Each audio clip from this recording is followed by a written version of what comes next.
We live, man. What up? What up? What up? What's going on? What's going on, world? We HBC live, back. baby. We're live. Look, I'm Hey, gonna try my top like phone. and subscribe. Yeah, like and subscribe. Hit that like and subscribe button. For 2021. Share that mug too while you at it. So I'm gonna try my chops on being the MC tonight and see how this works. Hey, Hope we'll keep some views. Hope we won't get no unsubscribers tonight. But I'll try my Don't best. let that dude host no more, man. Whoever that dude was. right. But no, we're gonna do the recap 2020. I mean, it's been a rough year. It's been a crazy year. I don't know if I want to throw exciting as one of the adjectives, but I mean we'll throw that in there just because. But yeah, it's been a year for the record book. So this is our kind of our wrap up for 2020, and just kind of see some of the different things that probably some of the best things that happen, worst things that happen, and we're just gonna talk through it and talk about it. I'll go around the room real quick and just see like what y'all think about just 2020 as just in a whole nutshell for us. Anything you've seen or haven't seen before? Or what's up? Man, I never seen any of that stuff before, so it was absolute trash. Until we dive in, that's all I got for 2020. Yeah. What you got, Price? So for me, I kind of take the optimistic view on it. I think that 2020 was a blessing in its own way. You kind of, you start to value the smaller things more, like family, and I hate traveling, but I'm ready to travel now. So 2020 did that, I guess. So you driving down past 635. He gonna cross over to downtown. Not that local driving, bro. Not that local travel. What about you, Jay Star? What you got, man? Man, it opened the light for a lot of things, man. And it's nothing that we hadn't talked about before. It makes you value being self-employed. Well, it's a gift and a curse to being self-employed. But you don't have to have that, that weight on your shoulder, just am I gonna be back to work tomorrow? When you running things. So, and then you obviously have to be in a business where you can do that. But man, that's just one of the things. I take both views, the optimistic view. Heck, I'm working from home. Family is good. I got a chance to, me and my wife spend a lot more time together. And is that a gift and a curse too? No comment. I mean, no, it's a gift. It's a gift. Oh, he's smart. My God. But I'm gonna leave it at that, man, until we dive in a little more. Easy, what you got, man? and Beside that green. I'm not gonna take the high road because I don't believe the high road exists. That job was horrible. Starting with January 26th. Horrible. Tough day. Huh?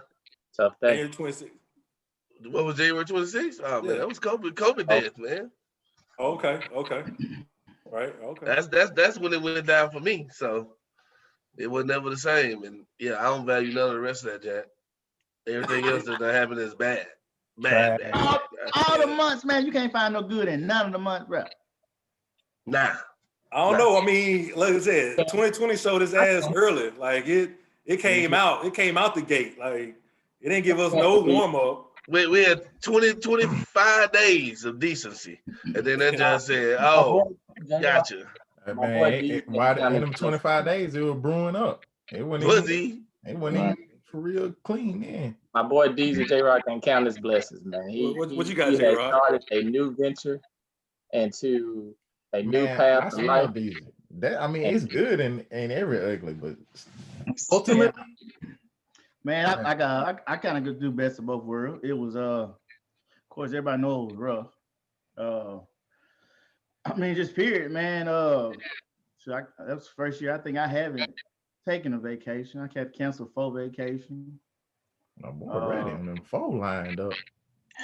Well, he got that 2020 was gonna be your best life, wasn't it? You had it all it was like 2 usually be like little kind of local ones, little short getaways. But I mean, on a positive note, like I said, I always try to do something positive. But positive note, it did 2020. It sparked my hustle.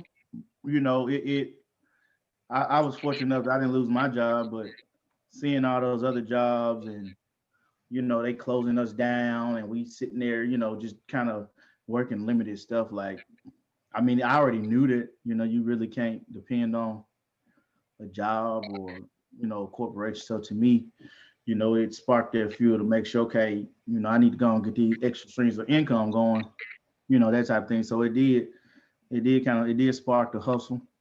Uh, and but yeah, I mean, all in all, I had lost. I think 2020, I lost more relatives in 2020 than I lost probably my whole life that I can think of as far as close relatives.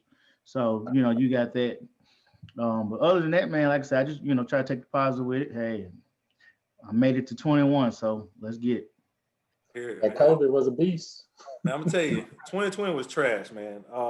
But I would have to agree with the sentiment of everybody in the sense that we all knew it was trash. But as far as the positive is that, I mean, they ripped the Band-Aid, the scab, took the curtains off, whatever you want to call it.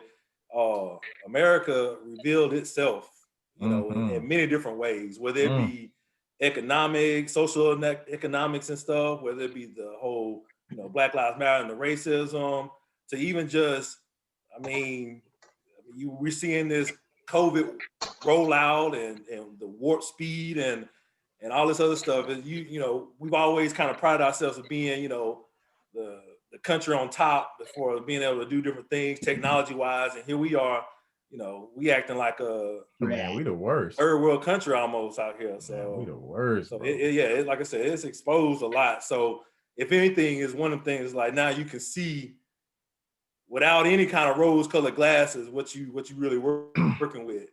And like I said, you either take from it and move on and try to figure out a new hustle or a better hustle or something to that effect and keep it going. So with that, we just went around real quick, just gave our little synopsis of just whole 2020.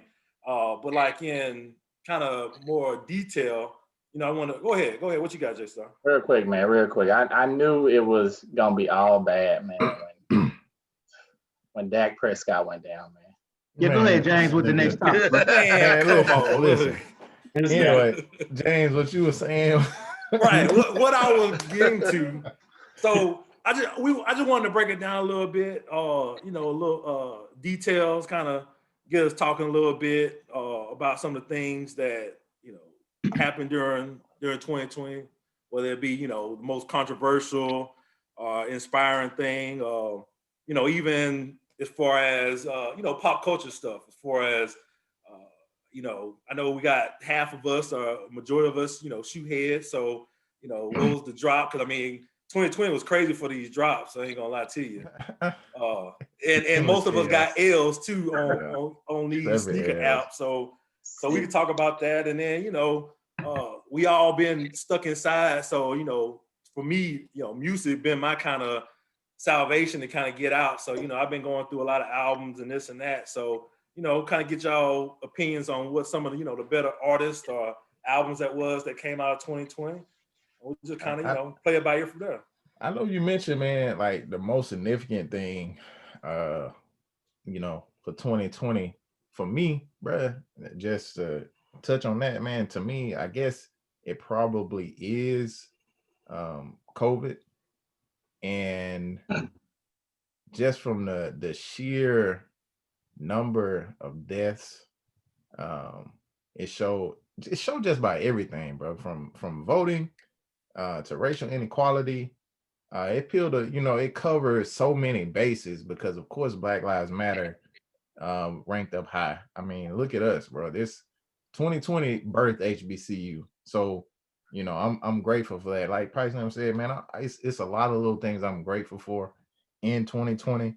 But man, COVID as a whole, bro, just it peeled back so many layers, bro. So I just feel like now we starting basically from the bottom. And I feel like COVID is a reason for that, for so many different reasons. And there's really no reason for us not to be able to look within ourselves and figure out, like you said, man, it pulled the covers back on all this racism, on all this sort of stuff. So, I hope for at least for us in this group and the people that we close to that we can say, 2020, like J. said, birthed the hustle, but it also birthed hearts, man. It really did, in my opinion, to the point where we're actually able to feel. We're actually able to sit down and say, understand how we feel, what we feel. Because, man, every single day is a freaking rat race. You out, you working, you can't wait for the weekend, all that, and this, that, and the third. But now with COVID, with so many people working from home, so many people being laid off, so many people, even when you do work from home, you had some time, to sit down and think, what I'm saying, and talk to your family and all that different stuff, man. So I hope people stay in touch with that. I hope that this 9 to 5 situation don't go back to how it was from a standpoint of people having to be in the office freaking 40 hours a week, which is ridiculous. Just some of the things I feel like could change society as a whole. Now, will it happen that way? I don't know, but I know it changed me, and I feel like it changed y'all. So that's the most impactful thing for me for 2020. So it's crazy that you say that because you was talking about like people always say like, man, once the vaccine come out, we'll hopefully get back to normal. But the crazy thing is like it's hard to even remember what normal was. Man, it is, bro. It seems like it's been that long, like because now we don't. We had the conversation the other day about how when I'm running through the neighborhood, I have to think like a black man. Like, yeah. Like I'm black. Like oh yeah. This hoodie on. I need to, I need to make sure that people know, hey, I'm safe. I'm not trying to rob. I'm good. I'm good. In my hand. But I think COVID is the same way. Like, you don't realize some of the stuff that you do. Like, now with having to get a mask or you go somewhere or you always putting on hand sanitizer. Like I put on hand sanitizer. Man, my hands be dried in the mud. Right. Like, it's one of them things where it's like, now what is normal? Used to working at home and a lot of us are working from home. So man, it's just crazy how 2020 just changed what normal was. Like we don't even know what that really means. The new normal. And I would just go back in a little bit and saying like, not to get too off the topic of what we're just saying, but I don't necessarily want to go back to normal. And I think that goes back to what Vito was saying is that, it's almost kind of like a construction of a house, an old house, like a flip. We've been having this, bando of a house and we've just been putting duct tape on it and all this and all that. But now it's like, we done took this house back all the way down to the studs. And it's like, we're going to have to build this up right, or we just going to be ended up with the same thing that we had before. So it's like, I feel that it's like, yeah, we're out of a comfort zone in the sense of this normal or new normal, but there's a lot of things that wasn't necessarily even normal about what we were doing. We just did it because we didn't know any better, or society said that, like you said, you need to sit down here for 40 hours, even though I can only do 25 hours worth of work and still get everything done. So I can dig it. I mean, there are some things, James, that need to be normalized, and I think it's more so for like our kids.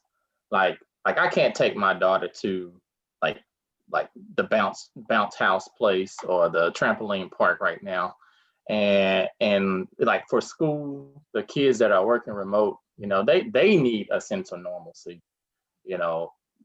So I'm gonna challenge you there though, Jason. Let me ask you a question right there about that. Because while I don't disagree with you, I also have an issue, not necessarily, I shouldn't say issue. I also have a challenge that kids should also be able to thrive in the home as well.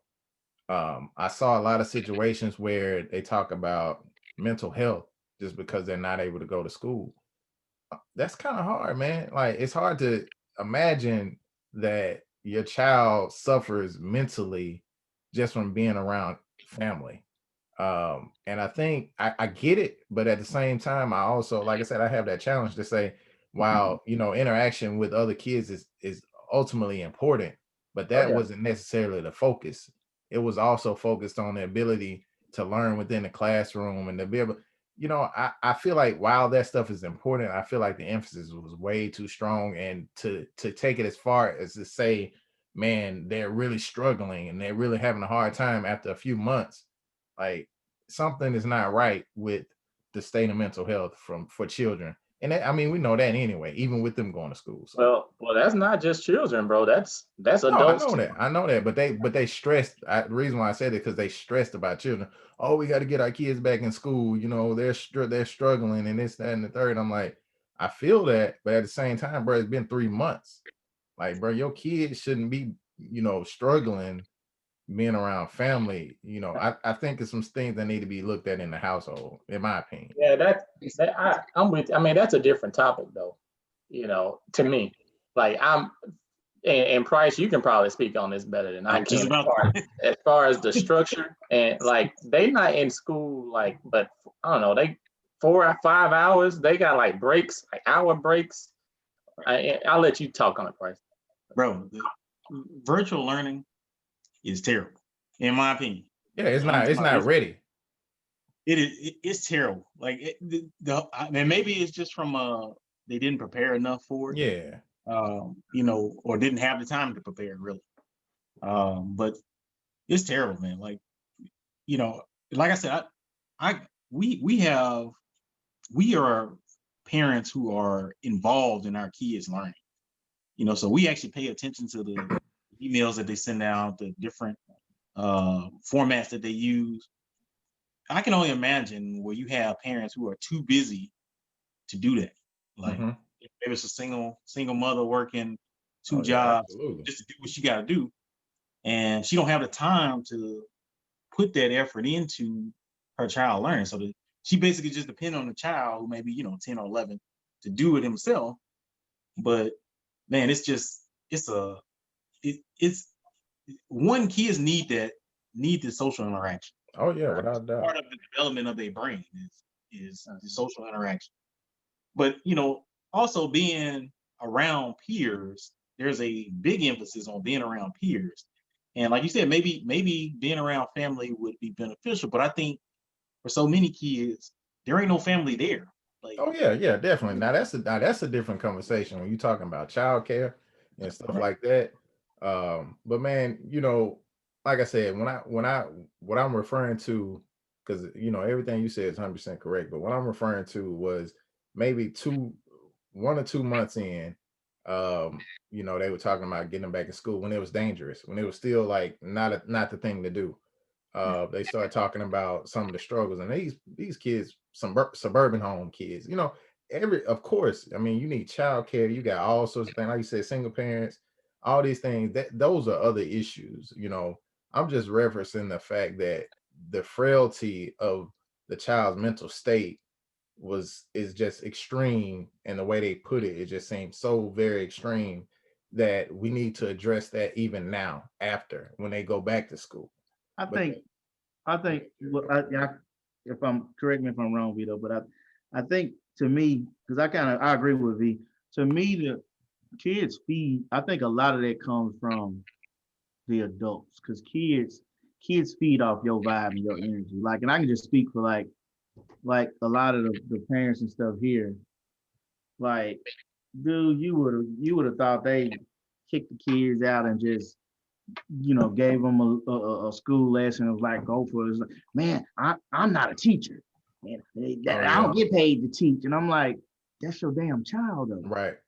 Like, I think it's a problem. And I think it's totally different than Price's scenario, as far as a single mom just don't have the time, that type of thing. But I'm like, you sitting at home, they showing, man, they put on Facebook showing Zooms, you in the background in your drawers, drinking. I'm like, so crazy.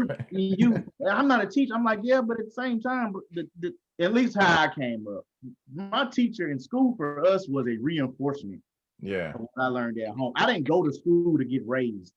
I didn't go to school school wasn't my number one, not my only source of education. So if you didn't learn it at school in them 4 hours, you just no. Like, so I think, and I'm talking more majority. Like, did parents have to kind of change a little bit and step up and be more active? Yeah, but at the same time, that's not a stranger. That shit. Right. So, but I think the pushback on that would be, and I can speak on this personally with my 10-year-old, is that you know, the system, the way it's set up with actual face-to-face learning has always been, once the child gets to school, it's no longer the parent's responsibility. Now, and what I mean by no longer responsibility, I'm saying during those hours, you expect the teacher to teach. And as long as your child is not acting up, you don't hear anything from them. Now, when they get home, obviously you talk to them about, you know, how the day went, what they learned, you know, and you can reinforce some of the stuff that was taught in school. But for the most part, parents didn't have anything to do with the actual day-to-day process from the way school was set up. Well, now with the virtual learning, it's so much more dependent on parents actually having to go in and do stuff. Like parents having to go in too. See if the child did all of the assignments. And I got a smart kid, but he was so smart, he was trying to avoid having to do some of it. Like just not even, I'm just not gonna do them. And so, you know, it requires the parent who is also working in a stressful environment, who never had to deal with having to check for this kind of stuff, now having to do that, and also not being instructed that would be part of the process as well. Yeah, I mean, it was rushed. It was heard. It was a lot of stuff that took place. And like J-Rock said, I mean, there was nothing about this that was normal. So while we talking about parenting, you know, teachers had challenges as well. Everybody had challenges. Like I said, you know, and I don't want to beat the dead horse, and I think everybody kind of on the same page and can see ins and outs of it. But ultimately, you know, from a mental standpoint, everybody struggled. But man, we'd be remiss if we didn't say that children are struggling even before. So I just think this kind of shed another light on a particular situation, how parents could be more involved and see more of what their children are doing. Because let's be honest, some children thrived and some children were like, hey, I don't want to go back.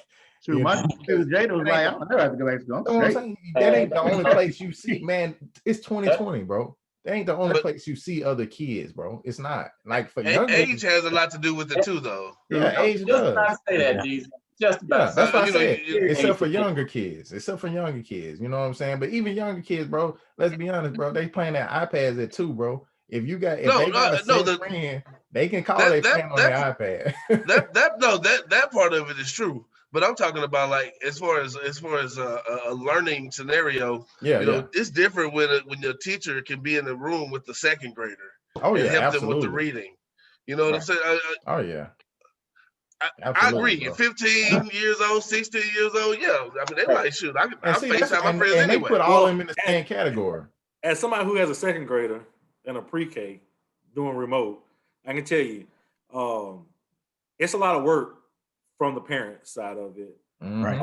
I know some. I can tell you there is a difference, or at least I saw with my district, as far as that March through May, and then when we came back in August.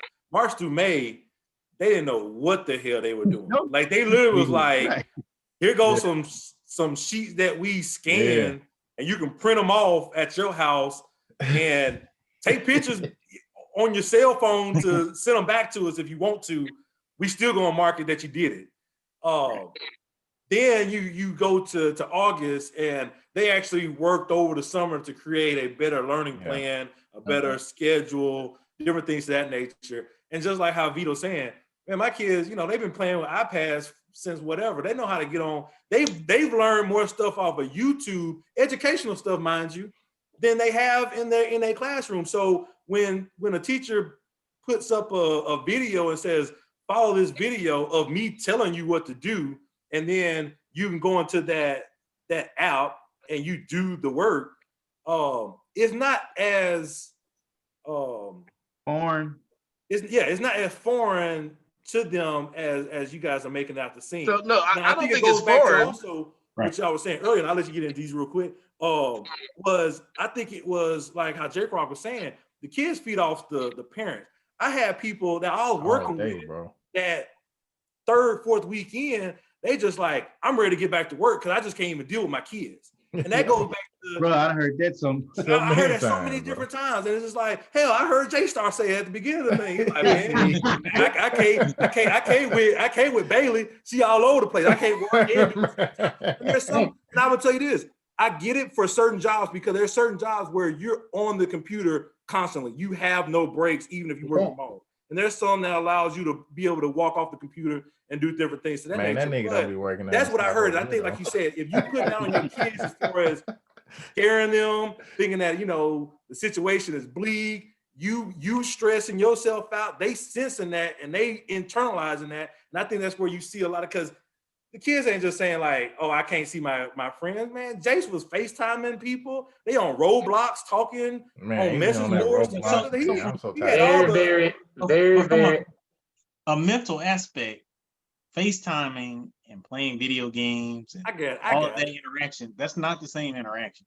I understand. It's not the same price, but don't act like they ain't got summer though. But and I mean, and that's what I'm saying. They blew it out of proportion. It's not that it's not an issue, but they blew it so far out of proportion and make these people. And I ain't mean to hijack the call with this topic, but make we gonna change it frail, bro. It's not the fact that, you know, it's not an issue to me. It's definitely an issue. So my son, in general, when the last time he went to his doctor, he had put on 20 pounds.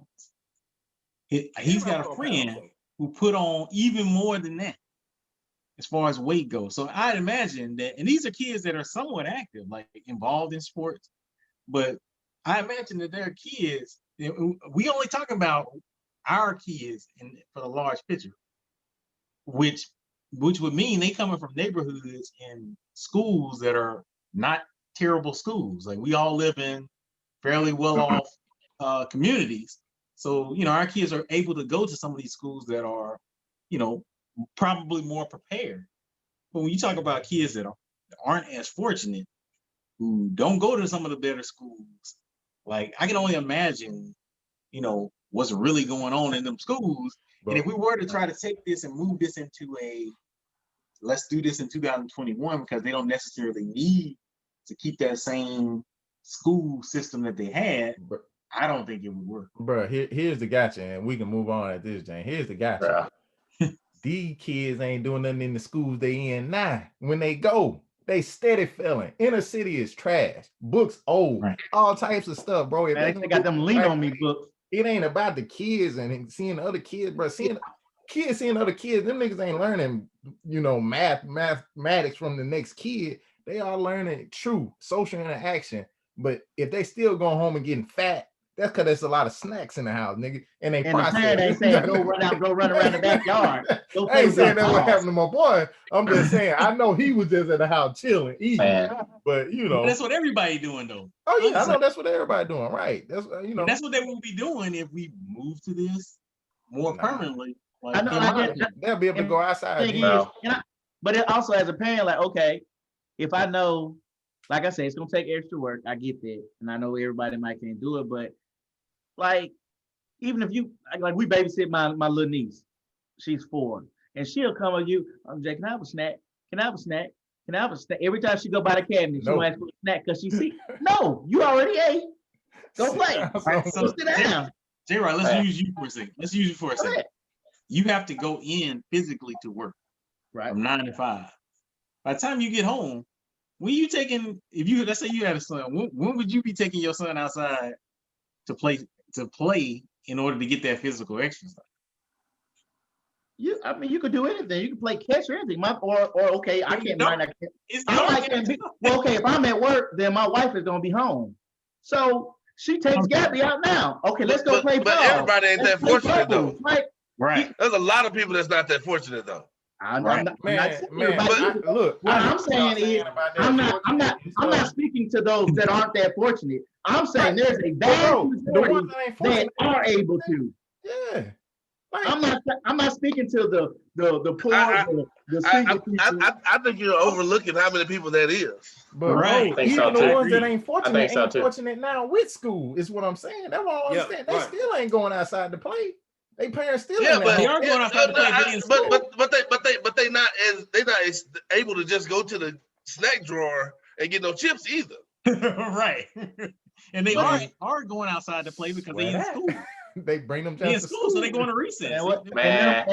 And them really all bad kids and poor kids. They ain't going to the snack jar at home. There's no snacks in there. They eat that food. Look, James. I didn't say poor. I'm not talking about poor. I will say this, J-Rod. I think what you said sounds very beautiful. But that job is not reality, man. Not to me. Yeah, man, I'm not saying that. Not for my 4-year-old. Right. My 4-year-old. All I'm saying, if Lil J Rock, I'm sitting here watching him and he just eating and not doing that. Like, okay, I see that. Like, all right, man, you gotta, chill out or whatever. Like, is it extra? Is it something I'm not normal to? Yeah. But I'm like, I think a lot of people, and kind of what Vito said, we put all the uneasiness and the messed up stuff on the online learning. And I don't hear anybody talk about the teachers. Like, I've been teaching for 10 years in a classroom setting, and now you gave me a month to teach these same amount of kids virtually. And then the minute something goes wrong, man, these parents killing these teachers. Oh, you did it. Like, damn, they didn't know. They didn't know the pandemic coming. They got family with the pandemic too. So I'm like, I agree with that. For sure.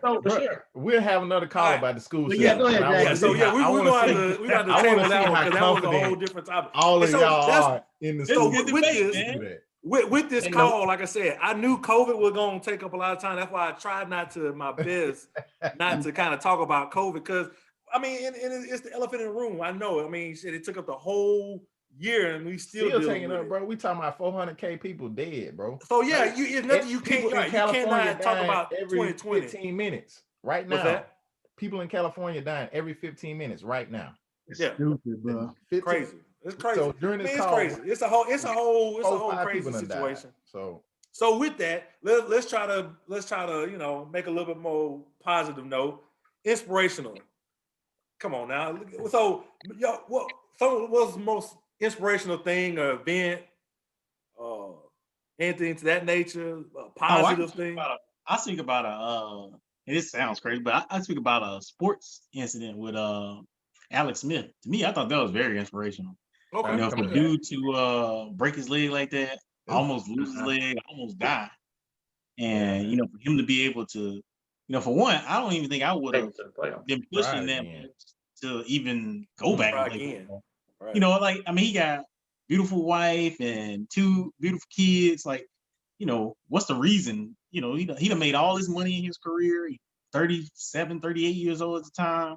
Like, what's the point? Like, what you going back for? Man, so for him to actually go through all of that he went through, just to be walk again, and then get to the point where he can actually play. I'm like, man, that's definitely inspirational.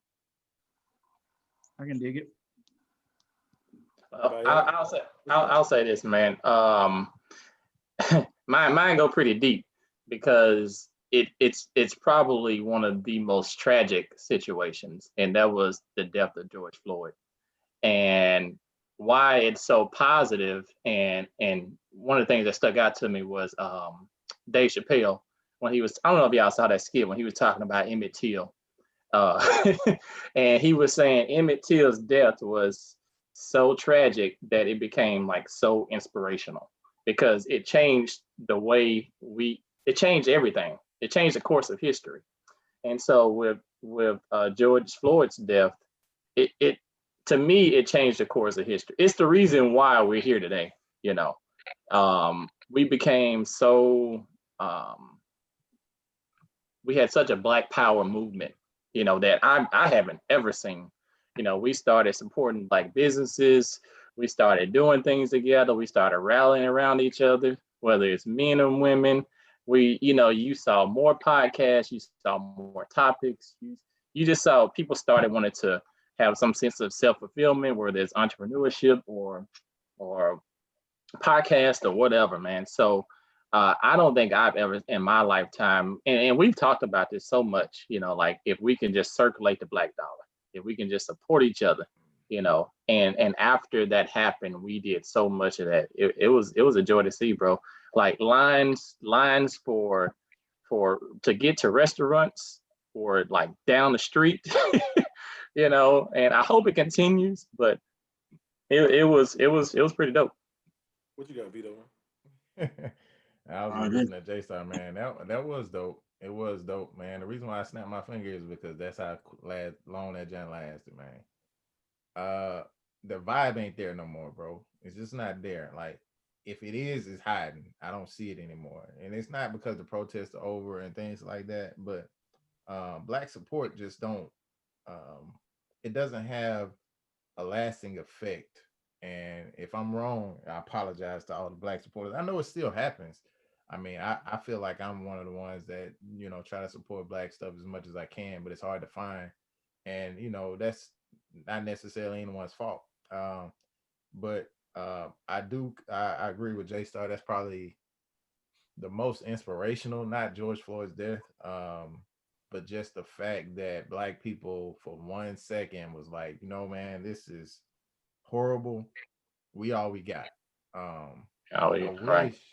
I wish that would remain. Man, I don't feel like the magnitude of it was great enough for black people to realize that we are literally all we got, and we can do so much more with what we have, and we can create so much more with what we have. Because I think we talked about it before. I mean, our superheroes are always celebrities and stuff like that. And I'm J-Rock strong about that. And the thing about it, bro, that's okay. But man, they can only do so much, man. You can't blame them. You can't look at Brun and say, Brun, you gotta touch every single hood. You gotta do every single thing.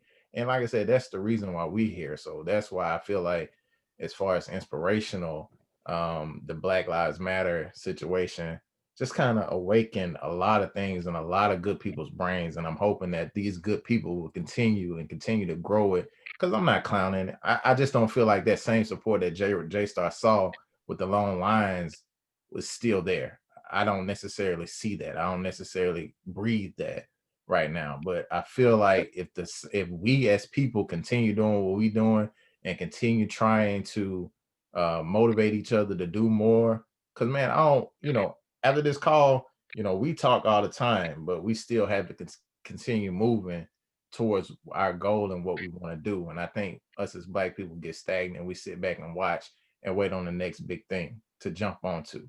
So I get tired of that. So I do think COVID played a role in that, but a small role. But go ahead. But, well, I think both of y'all kind of hit on the point a little bit, in my opinion.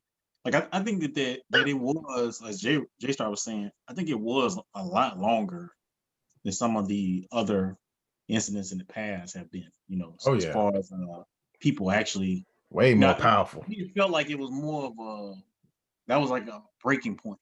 Like people got to the point where it was just like, okay, look, we tired of doing just a little small, somebody go and protest and then that's just it. Like I felt like, it really lasted longer. And in some ways still going on. You still got, like you said, still got groups, you still got like this our group actually kind of came from some of that from 2020. But I think what kind of, to Vito's point, the substantial long-term didn't really come from it, in my opinion. Like, the NBA and other organizations put some financial stuff to it. But as I was saying, during those times we had those discussions, like, who gonna check up on that? Like, how do we know where those funds going? How do we know that they actually are giving people that money and actually utilizing? How do we know like, how do we see that? Right. Like, how do we see that? Like, how do we see that change? But I don't think there's like a long-term answer or one thing that we can pinpoint and say, like, this is what we actually going for. Whereas when you mentioned the civil rights, you had stuff that you would actually, obtainable stuff that you could actually see. You can go back to 1968 bill and the 65 and all of that. You can go back to those actual bills and say, okay, this is what we actually got from that. I don't know if there's been anything that you can actually look at. If we were to look back in 20 years, I don't think there's something that we could actually look at and say, like, that's what black people gain. Right. This is what black people gain from this. I think, man, to that point, I think it was, well, for me, it was a lot of self-discovery. Obviously we're trying to gain justice because of the death of George Floyd and people like him, which Being Crump. we saw today that that I don't know if y'all caught the news about the Jacob, can't remember his first name, guy in Kenosha. I was shocked. They didn't. The cops got off. I was shocked. Oh, you talking about Jacob Blake? Yeah, Jacob Blake. You were shocked, man. Me too. Yeah, I was shocked, man. I never seen that before. I do think, Price, long term, and especially for myself, it was a self-discovery thing. It was like, man, we got to do something. I got to do something, and it just kind of changed the way I think now. Like, going to restaurants. I still frequent different restaurants, but I definitely make a conscious effort to look at Black restaurants. I would like to know how many millionaires we made.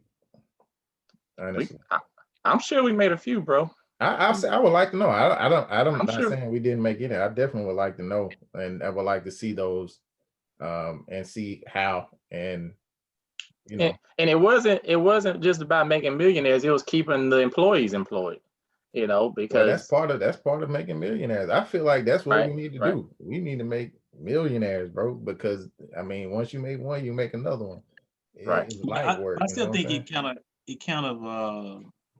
still kind of to me it's still kind of the whole purpose of the Black Lives Matter movement just didn't really get it didn't get there. Like that's what it didn't accomplish. That's why I did that. And everything that you guys talked about as far as Black people not necessarily staying on topic, as far as, like you said, other shootings and other different things that we kind of banded around, and then it just goes by the wayside. I want to say, like kind of like what Jason said, I think COVID had something to do with it. President. As just the availability of people. With the summertime, no question. It was a lot of things that perfect storm in a sense that created. Now, I wouldn't want to just walk away saying that like we didn't get anything accomplished. It's small. No. It's small rocks. We ain't talking about like nothing we can just sit here and point to. But just how, like you said, J-Star, I think any and everybody who kind of grew up in this time frame is still going to have something that got implanted, and they're going to think different. They're going to be wired different. And I think that's that slow change that just needs to ripple. That maybe not this time around, but the generation that me and you are raising, we instilling that into them, and at that point, hopefully, you would think that it'll be better. What you got, Bryce? Quick question for you, James. Yeah. You said that we would have something instilled. Do you think it's really instill any kind of change in the people who actually needed to change, or just people like me and you who didn't really, who already really knew? I think even at some subconscious level, it has changed them. They may not necessarily know. I think the difference between what you're trying to say and like us, I think we're a little bit more self-aware. So we'll be able to kind of point and say, yes, this and this. But just like how we talked about all the people who lost their jobs, yeah, they may be splurging on IG because they got their little $600 or this and that. But they gonna still know the hardships and all the different things and what took place, this summer and everything like. And so, you can't walk away with that not impacting you some way. That's why I say I would like to quantify and get the qualitative look of what that is, though. I can't see it, like, not even so much as being more self-aware. I think we're more fortunate, and by being fortunate, we're afforded to be able to see information that a lot of people aren't able to see. So to Price's point, how can I look at something and say, this is what happened, and this is what we got out of this entire situation? Well, I'll just give you another example. Like, and it may be like small when you ain't got the resources, even. But I give you like this. It may be small, but we talk about voting now. Like, when we coming up in our adult lives, have we actually talked about voting the way we're talking about? I'm right here in Georgia. They doing the runoffs tonight. Like, they bring out two things. They done redid Ludacris songs, Move Mitch, Get Out the Way. Man, They doing all that kind of stuff. So they Trump getting for that, man. But I mean, but Vito, at the same Trump? time, and I guess that's what I'm saying. Like Trump, COVID, 2020, all of this is wrapped up. You can't walk away from this era not taking something with not you. taking something from it. And so that's why I'm saying, like, unison, people know, even people that I know that just don't get into any kind of politics, and probably they should, and even the ignorant answers that they give, being that they trying to be on the right side of history, they still kind of ignorant of the situation. They're looking like, okay, well, if I vote today and vote the 2 senators into Georgia, we're gonna get Mitch out. I'm gonna get my $2,000 and I'm gonna have more money. That's all they know. But that's what I'm saying. But look, but here's the thing: all they do is just take that little bit. Because before they didn't vote at all. Yeah, I know. So now you got them voting. Look, I feel you, bro. That's a good one. That's why I say it's small changes, and like we're more aware and we know. But even the people that are more ignorant, I think they still have a different outlook. Still, they got even if they don't know, they have a different outlook. Wake these up, man. What you about? What you got, man? I jump in. Oh man, well, I guess good things that happened. Drew Brees came back to lead us to a championship. Lakers won a championship. Championship? We on that. Did I miss the Super Bowl? Boy, you're not even in the playoffs. Be quiet. But did I miss the Super Bowl? Has the Super Bowl taken place? Not yet. Oh, you already in there like last year. I didn't say that last year. I said that this year. I said you already in the Super Bowl like last year. I don't know what you're talking about. Anyway. Yeah, I know. Go ahead, dude. Exactly. That's right. I mean, I guess for me personally, I mean, my silver lining, as all of y'all know, and the people who've been listening know, I felt a little ill back in the summer. I'm not saying I'm perfect from it, but it definitely opened my eyes a lot, and I think it might have helped open y'all eyes to some of the things that we just inherently have, and some of the bad habits that we just take for granted. So for me, those were my little silver linings. Man, Deezy, you mentioned that, man, but that's one thing I don't think anybody has said is like the health that we took into consideration. Like I know for at least 4 of us on here, I think was like running and jogging every day and trying to eat right, man. That was a key thing right there. Yes, sir. Look, we ran along with some other ones, man. We were gonna try to get to some other things. One thing I ain't hear that especially with all the basketball fans and everybody on here, one thing I ain't hear is the loss of Kobe. That was that first. I ain't even want to touch on it no more, man. That just made me sad, man. Yeah, man. I'm gonna tell you, I'd touch on that one. Yeah, like so I'm a basketball spectator, I never just really had one overall NFL special basketball player that I follow, this and that. I know Kobe, this and that. I followed, and watched the championships and stuff like that. But I don't know, man. The day that it came across my phone, it hit me like something that I never got sad the way I got for any other celebrity, any other person that had some type of following or anything to that nature. It's like you usually see it like, oh man, that's sad, and you keep it moving. Because I was like, I don't know that person, And again, especially me, I know, like I said, a lot of you guys are basketball fans. Y'all played basketball. Y'all looked up to him coming up. For me to be impacted the way I was, and I'm not even just a Kobe stan or anything like that. That's how I knew, like, just the impact he had on the world and this and that. That was a big loss to everybody. But I know nobody talked about that, but I mean, we'd be remiss if we didn't say. Yeah, me and J-Rock, we were tough on Kobe. I was in Texas Roadhouse when I saw it. Mm-hmm.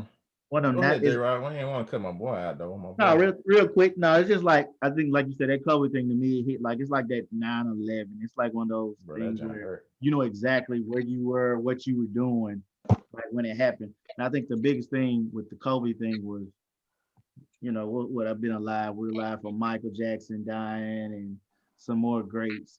But like I think Kobe, he was like our generation.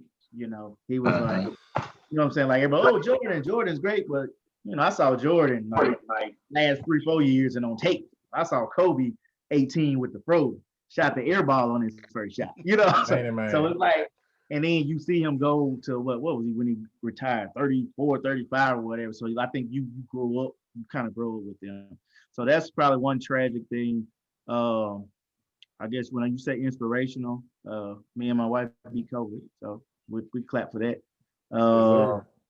And I'll piggyback real quick off the George Floyd.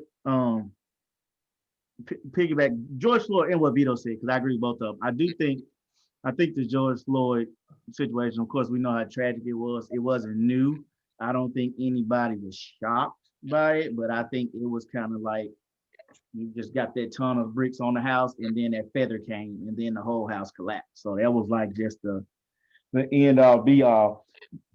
To Vito's point, I think because I kind of feel like that too. I feel like it did. It sparked everybody. We were hot. We were marching. We were just intentionally supporting blacks. If it wasn't black on, we weren't. You weren't getting my money. You weren't getting my time. And then it kind of fizzled. And I think I love my people, but that's one thing I always try to challenge, even myself. Like I think as a race, we are too emotionally reactive, and I think that's why we don't have a lot of sustained success. As Price says, we can look at that and say we gained that, because to do that, like let's use civil rights. Civil rights, how long was the movement? However long, but you had that long of a specific movement where you had grandma, granddad, mom, dad, son, daughter, everything. Like that was the thing.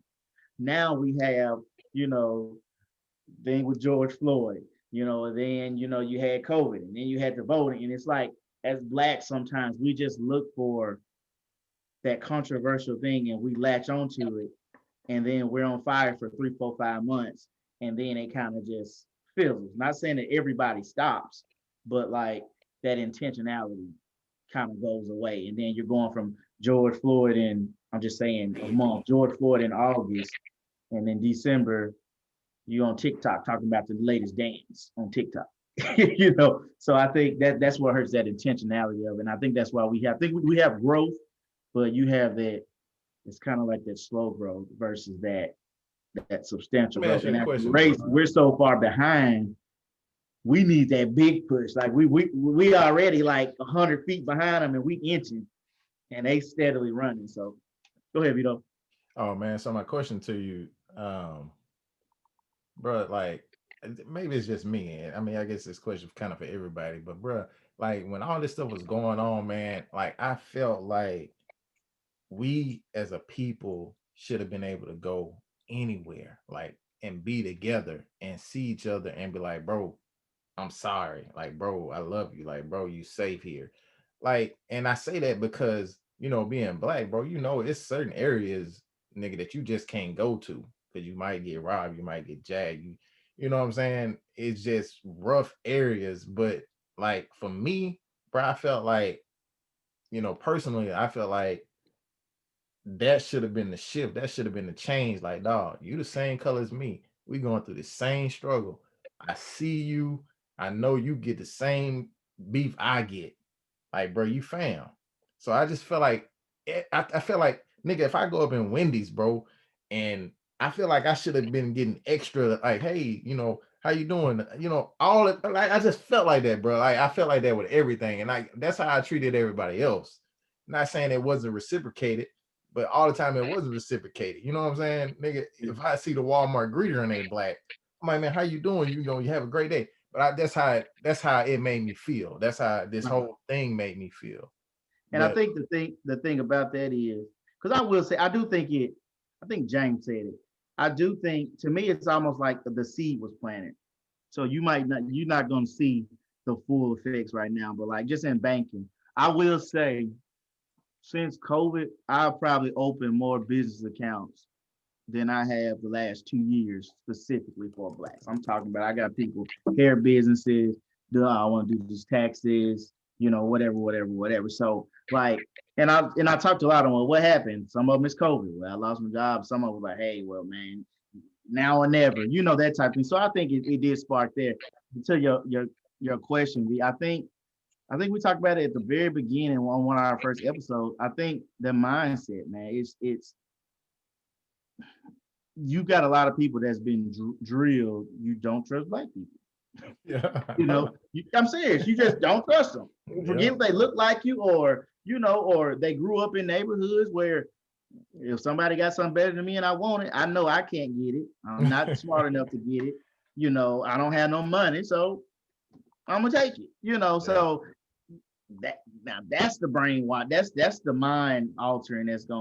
That's when you'll see that. I think that's when we can tweak that mindset. That's when you'll see the type of growth Price talking about. That's when you'll be able to see, oh, we took off that year, that month. That's when you'll see where I'm reaching out, like you said, Vito, from my hood, calling you on your hood and say, hey, let's bring them both together. I got these resources, you got these resources, Man.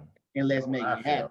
But so I think for 2021, the goal needs to be, we have to have obtainable goals. Yes. You have to have, this is what this movement is for. Like, this is what we're trying to accomplish with this. Like, and this is how we're going That's to what accomplish. we gotta do. Right. So and I mean, yeah, you're right. I mean, that's what this is here for. I mean, so we can spread the word and get people, on the right track. Because one thing I know is, it seems like we have too many chiefs, not enough Indians. everybody want to run it.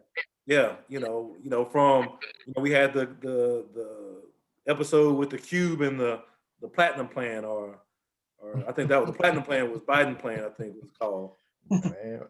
One of the two, but again, everybody want to do this or do that and kind of be upset when they specific topic is not being addressed. So I mean, I think that's like we got to do, like you said, just all get on the same accord. I think once we do that, we'll see the strength of numbers, But well, fellas, I mean, anybody got anything they want to wrap up with? 2020, like I said, it was a hell of a year. Nah, man, but you wanted to get everybody album. At least everybody do that, and we'll rap it, bro. Okay, yeah. Like I said, so to end it on a little bit more lighter note, we were gonna talk about the best album of the year, our best artist, however you want to kind of phrase it, and go from there. So we got any takers? Who want to start off first? All right, for hip hop, I would say Pop Smoke. I'm still on that joint. All right. And then R&B, Ro James, that Mantic album. That joint. Great. All right. Let's go. I go. Toby. What? My joint is Toby. Toby. Yeah, Toby, that's it, Toby. Hey, Toby. Toby, he ain't missed all year, man. He been putting out some stuff, and that new one with Killer Collie on, ain't gonna lie, that one they snapping on that one too. Bro, any song, just put his name up. That job with Big Critter, nasty.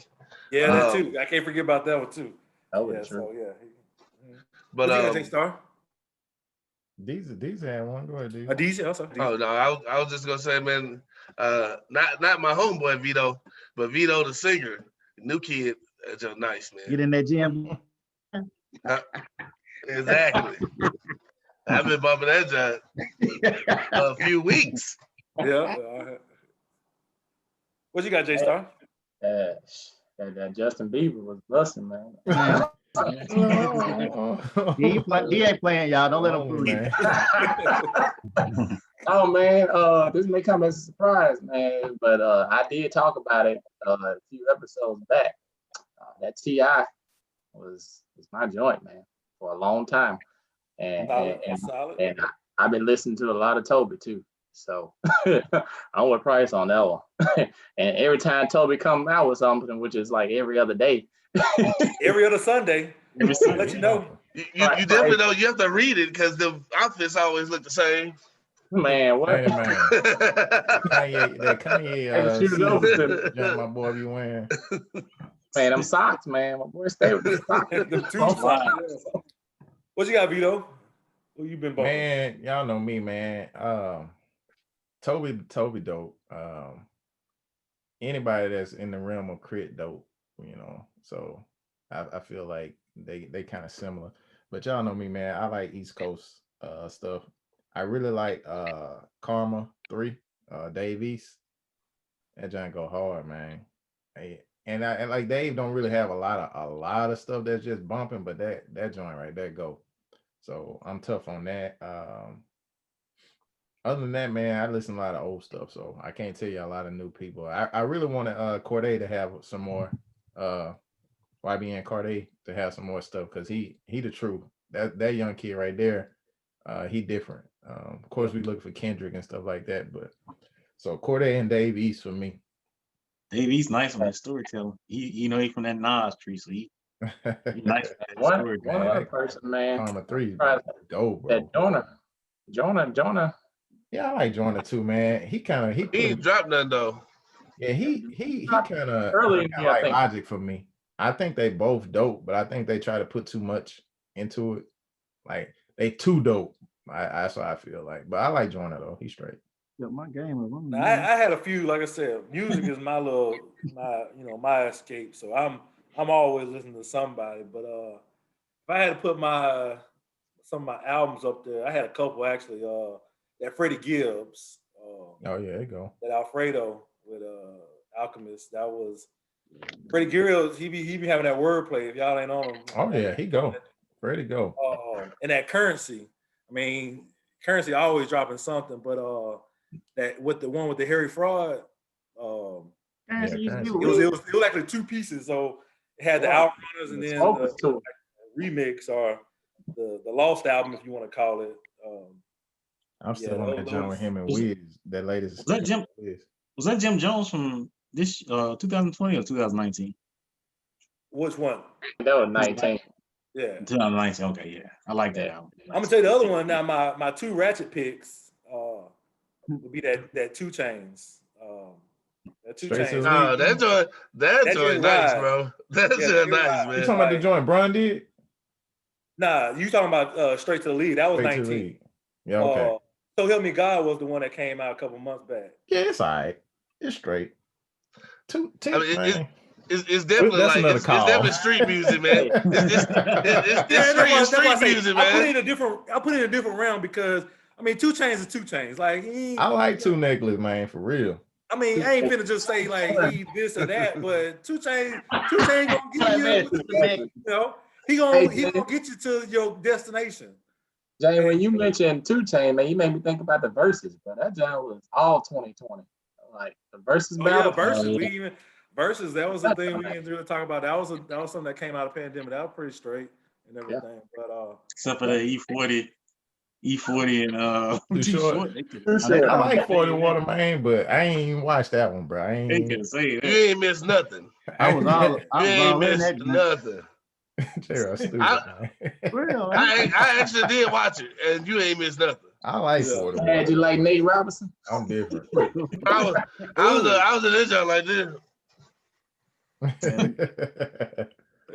To me, I was on that job like exit. But yeah, fellas, man, and like I said, we did a good episode. Like I said, a good recap.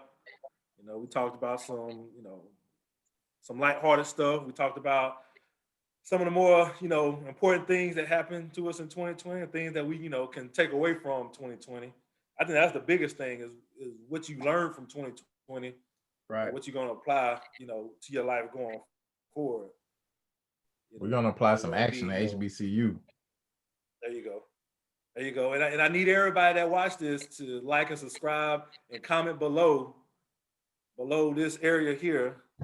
Please. Tell us how we did for the last 2020, and how we gonna improve, going forward 2021. Big with things that, guys, HBCU, man, we out. We out of here.